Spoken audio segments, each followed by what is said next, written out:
तो परिस्थितियां, हालात ऐसे भी होते हैं। जैसे बाद में उसी कांग्रेस के साथ जा करके बाबा साहब संविधान समिति से लेकर के काम करवाए, मंत्रिमंडल में शामिल हुए, नई बात बनी, इस्तीफा दे दिए। वक्त, हालात, परिस्थिति, आज विपक्ष के तमाम दल कांग्रेस विरोध की राजनीति से उभरे हैं और आज कांग्रेस के साथ अलायंस में है, क्योंकि बीजेपी उससे बड़ा खतरा बन के ज्वाइन कर सकता है। बीजेपी छोड़कर बीजेपी और आरएसएस में कोई दलित बहुजन जाएगा तो मुझे लगेगा कि ठीक नहीं है। वो आपके सैद्धांतिक और वैचारिक विरोधी है, वो विनाश कर रहे हैं इस देश के संविधान का, बाबा साहब के विचारों का, सामाजिक न्याय का। बीजेपी छोड़कर कोई कहीं जा रहा है तो ये उसका निजी चयन है, मैं उनको शुभकामना देता हूं। आज जरूरत इस बात की है, कांग्रेस जब गलत थी तो हमने उसकी भी आलोचना की, कांग्रेस गलत करेगी तो कल को उसकी भी आलोचना करेंगे। वो पार्टी है, बसपा वो पार्टी है जिसकी रैलियों में हमने देखा है कि बाबा साहब का संविधान मेला की तरह रैली होती थी आदरणीय बहन जी की, और संविधान की किताब वहाँ रखी रहती थी, लोग सीने से लगा कर ले जाते थे। दुनिया में ऐसा दूसरा इतिहास में कहीं नहीं होगा जो बसपा की रैलियों में था।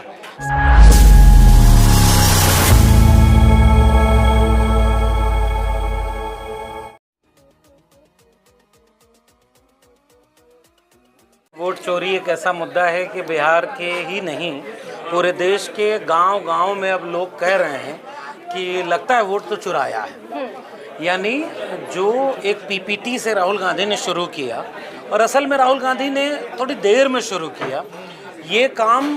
तेजस्वी ने 2022 में 20 के विधानसभा चुनाव में बोला था, लेकिन तब लोगों ने इतना ध्यान नहीं दिया कि लगभग 12-15 ऐसे लोग थे जिनको जीते हुए लोग को हरा दिया, 12,000 वोट का अंतर था, लेकिन सरकार उनकी बन गई।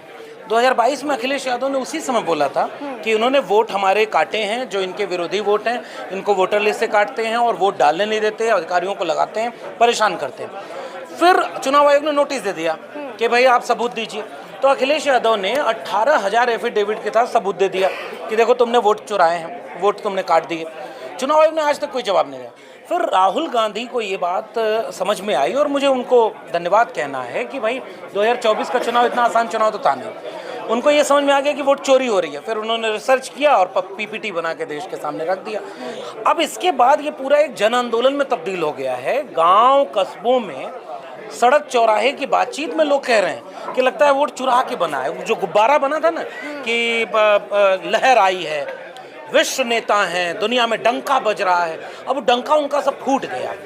पहलगाम ऑपरेशन सिंदूर ने एक काम ये किया कि विदेश में कोई देश मुश्किल वक्त में भारत के साथ खड़ा नहीं हुआ, तो लोग ये चर्चा करने लगे कि फिर तुम घूम क्यों रहे थे कपड़ा बदल के। भारत के भीतर वोट चोरी का मुद्दा जन जन का मुद्दा बन गया। तीसरी बात कि आंतरिक झगड़े उनके बीच ऐसे फैल गए हैं जिससे वो बुरी तरह से प्रभावित हो गए। इसका मतलब कि वोट चोरी का मुद्दा एक बहुत बड़ा मुद्दा पकड़ में आया। आखिरी बात ये कि इलेक्शन कमीशन की जो प्रेस कॉन्फ्रेंस थी उससे लोगों को ये उम्मीद होगी कि उससे जवाब मिलेगा। जवाब देने की बजाय इलेक्शन कमिश्नर ने जो प्रेस कॉन्फ्रेंस की उससे ऐसा लगता है कि उसने और पूरे आयोग का मजाक उड़ा दिया। ऐसे ऐसे तंज किए और विपक्ष को डराने के लिए धमकाने की भाषा का इस्तेमाल किया। लोकतंत्र के लिए ठीक नहीं है। चुनाव आयोग से अगर जनता का विश्वास उठ जाए, चुनाव प्रक्रिया से अगर जनता का विश्वास उठ जाए, तो फिर लोकतंत्र किस बात का होगा।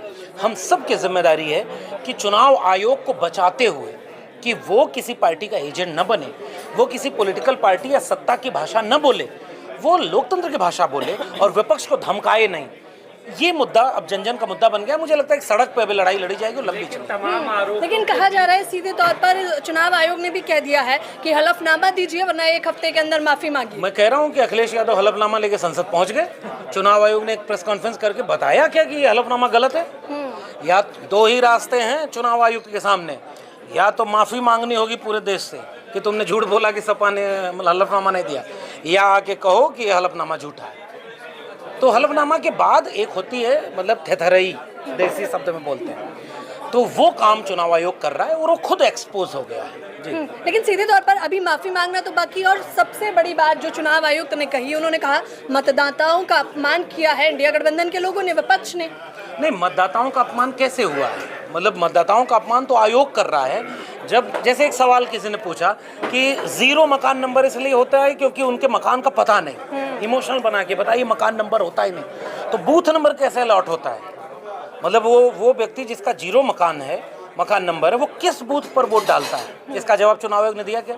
सीसीटीवी फुटेज से बहन बेटियों की इज्जत आबरू जाती है, ये कौन सा तर्क है? मतलब आप कल्पना करिए कि आप इस जगह कार्यक्रम बना रहे हैं और कोई कह दे कि सीसीटीवी फुटेज से तो प्राइवेसी भंग होती है। हास्यास्पद बना दिया।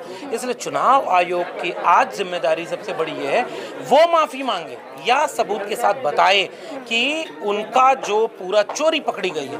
अब देखो, चलो हलफनामा मांग रहे हो कि राहुल गांधी बताएं कि ये हलफनामा दे करके सबूत दें। हम ये कह रहे हैं कि इलेक्शन कमीशन राहुल गांधी की बात को गलत साबित कर दे और देश से कह दे कि देखिए जो आरोप ये चुनाव आयोग में लगा रहे हैं, जो ये वोट चोरी का, ये गलत है। चुनाव आयोग ये काम क्यों नहीं कर रहा है? क्योंकि इसको पता है कि गलत नहीं है। तो सर ऐसे में तमाम जब त्रुटियां और उनको जब गिनाया जा रहा है, बताया जा रहा है चुनाव आयोग को, तो वो अपनी गलती नहीं मान रहे हैं। ऐसे में फिर चुनाव प्रक्रिया कैसे निष्पक्ष? नहीं, फिर जनता सबसे बड़ी होती है लोकतंत्र में। लोकतंत्र में जनता इतनी बड़ी होती है कि किसी को तानाशाह बनने से रोकना हो, ईडी सीबीआई का दुरुपयोग हो, या संसद में बोलने न दिया जा रहा हो विपक्ष को, चुनाव आयोग जैसी स्वायत्त संस्था को एक पॉलिटिकल पार्टी और सरकार का फोटोकॉपी बना दिया जाए कि जो वो बोले जिल्ले इलाई, शब्द उनके हैं, भाव इनके हैं। ये जब होगा तो ये लोकतंत्र और संविधान के ऊपर खतरा बनेगा। अब कल्पना करिए कि चुनाव आयोग ही ठीक से काम न करे तो फिर किस बात का लोकतंत्र और संविधान? बाबा साहब अम्बेडकर ने कहा था कि मैंने राजा रानी के पेट से पैदा नहीं हुआ, जनता के वोट से, और वोट का अधिकार सबको दे दिया। एक व्यक्ति एक वोट, जिसको पहले क्या होता था कि मतलब अमीर है तो वोट डालेंगे, गरीब को नहीं मिलेगा, पुरुष को मिलेगा, महिला को नहीं मिलेगा, शूद्रों को नहीं मिलेगा, गरीबों को नहीं मिलेगा, इस तरह से उस इलाके के रीजनल लोगों को नहीं मिलेगा। बाबा साहब के संविधान ने सबको वोटिंग राइट दे दिया, यानी राजा हर व्यक्ति चुनेगा।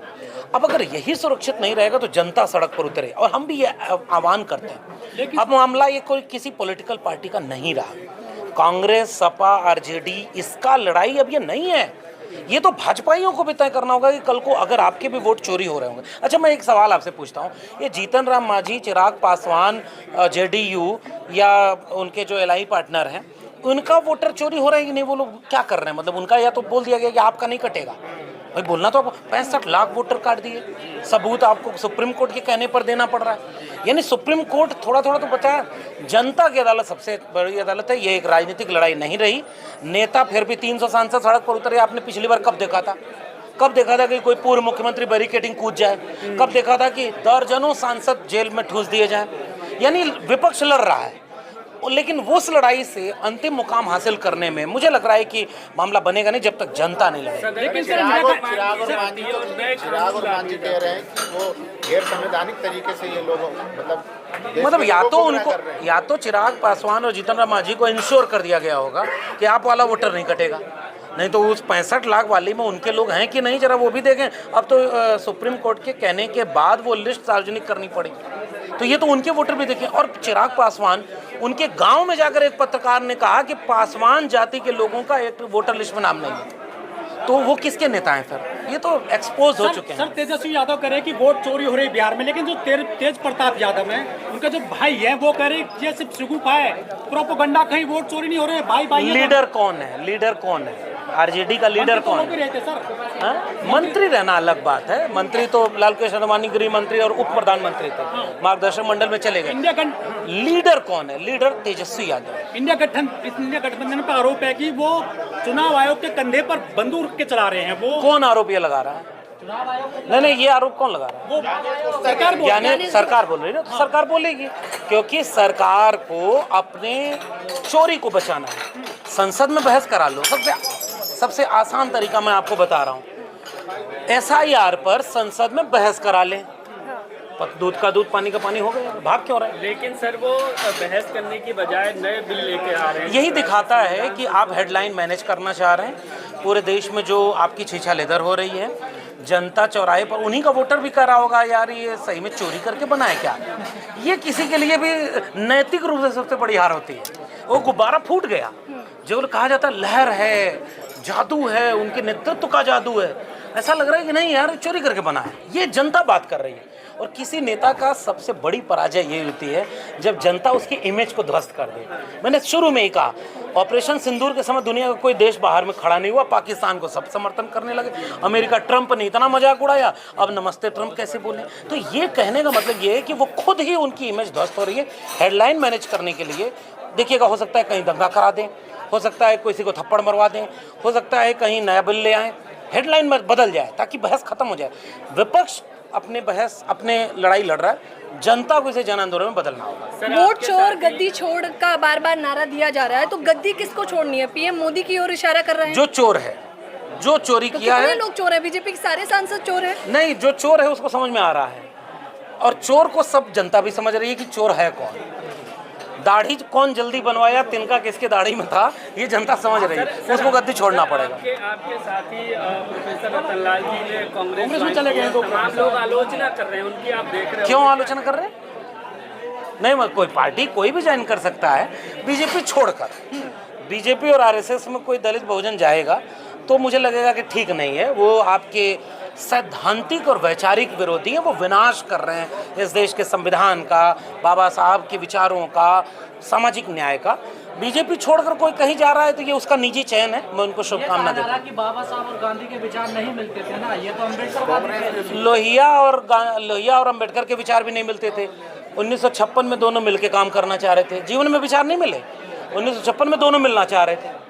वक्त, परिस्थितियां, हालात ऐसे भी होते हैं। जैसे बाद में उसी कांग्रेस के साथ जा करके बाबा साहब संविधान समिति से लेकर के काम करवाए, मंत्रिमंडल में शामिल हुए, नई बात बनी, इस्तीफा दे दिए। वक्त, हालात, परिस्थिति, आज विपक्ष के तमाम दल कांग्रेस विरोध की राजनीति से उभरे हैं और आज कांग्रेस के साथ अलायंस में है, क्योंकि बीजेपी उससे बड़ा खतरा बन के आ गई। न्यूनतम सहमति, मैं अपने तमाम साथियों को भी ये आह्वान करूंगा, जैसे मैं एक सवाल पूछ दूं, अच्छा नहीं लगेगा, इतना बड़ा संवैधानिक अधिकार, किस समाज को वोट का अधिकार सबसे बड़ा अधिकार मिला था जिसके अलावा बाबा साहब के संविधान के अलावा किसी ने अधिकार नहीं दिया था? दलित समाज को, शेड्यूल कास्ट को। इस लड़ाई में सबसे आगे किसको रहना चाहिए? जिसको बाबा साहब ने हक दिया, उनके संविधान ने हक दिया, और वो कहाँ है? इसलिए ये सवाल सबका है। न्यूनतम सहमति बनानी होगी। आज जरूरत इस बात की है, कांग्रेस जब गलत थी तो हमने उसकी भी आलोचना की, कांग्रेस गलत करेगी तो कल को उसकी भी आलोचना करेंगे। लेकिन आज 10 में 5 बातें हमारी अलग अलग हों, सपा से, कांग्रेस से, आरजेडी से, जेएमएम से, तब भी अगर 5 जगह पर एक हो गए कि यार संविधान बचा लो, तो कम से कम संविधान बचा लो, बाद में आपस में भी लड़ लेना कि नहीं कांग्रेस ने क्या गलती की, सपा ने क्या गलती की, उस पर भी आलोचना होगी। लेकिन कोई सड़क पर ही न नजर आए, इतना बड़ा देश में खतरा। कल कौन कह रहा था कि 2024 में संविधान खतरे में, ये झूठा नैरेटिव फैलाया गया था? जरा समझदार बहुजन पत्रकारों, आप बताओ कि संविधान खतरे में है, ये झूठा नैरेटिव है। कौन कह रहा था? कौन पॉलिटिकल पार्टी के लोग कह रहे थे? आज वो लोग कौन कह रहे हैं? बीजेपी तो कहेगी, बीजेपी के अलावा भी कुछ लोग कह रहे थे। 240 सीटों पर वो ये कर रहे हैं। तीन बिल ऐसी ले आए कि किसी भी मंत्री, विधायक को, मुख्यमंत्री को 30 दिन के लिए झूठा जेल में डालेंगे और सरकार गिरवाएंगे, पार्टी तोड़वाएंगे, सब विनाश कर देंगे। कब आओगे सड़क पर लड़ने? इसलिए न्यूनतम सहमति बनाकर एक बड़ी लड़ाई संविधान बचाने की लड़ाई। मैं किसी पर टिप्पणी नहीं करूंगा। मैं कह रहा हूं कि आज बसपा वो पार्टी है जिसकी रैलियों में हमने देखा है कि बाबा साहब का संविधान मेला की तरह रैली होती थी आदरणीय बहन जी की, और संविधान की किताब वहाँ रखी रहती थी, लोग सीने से लगा कर ले जाते थे। दुनिया में ऐसा दूसरा इतिहास में कहीं नहीं होगा जो बसपा की रैलियों में था। संविधान की ताकत को एहसास कराया बसपा ने। लेकिन मेरी एक गुजारिश है, आज जब संविधान तार तार हो रहा है तो लड़ना पड़ेगा, उनको भी आना पड़ेगा सड़क पर। अब जब सब कुछ बर्बाद हो रहा है, आप कहाँ हैं? आपकी लड़ाई संविधान विरोधियों से होनी चाहिए, हमारी लड़ाई उनसे है जो संविधान बदलना चाहते हैं। बीजेपी, आरएसएस, बाकी लोगों से हम बाद में कह लेंगे, हम बसपा से, सपा से, आरजेडी से, भाई लेकिन लड़ो सब। जो नहीं लड़ेगा, जो तटस्थ हैं, समर शेष है नहीं पाप का भागी केवल ब्याज, जो तटस्थ हैं समय लिखेगा उनका भी अपराध।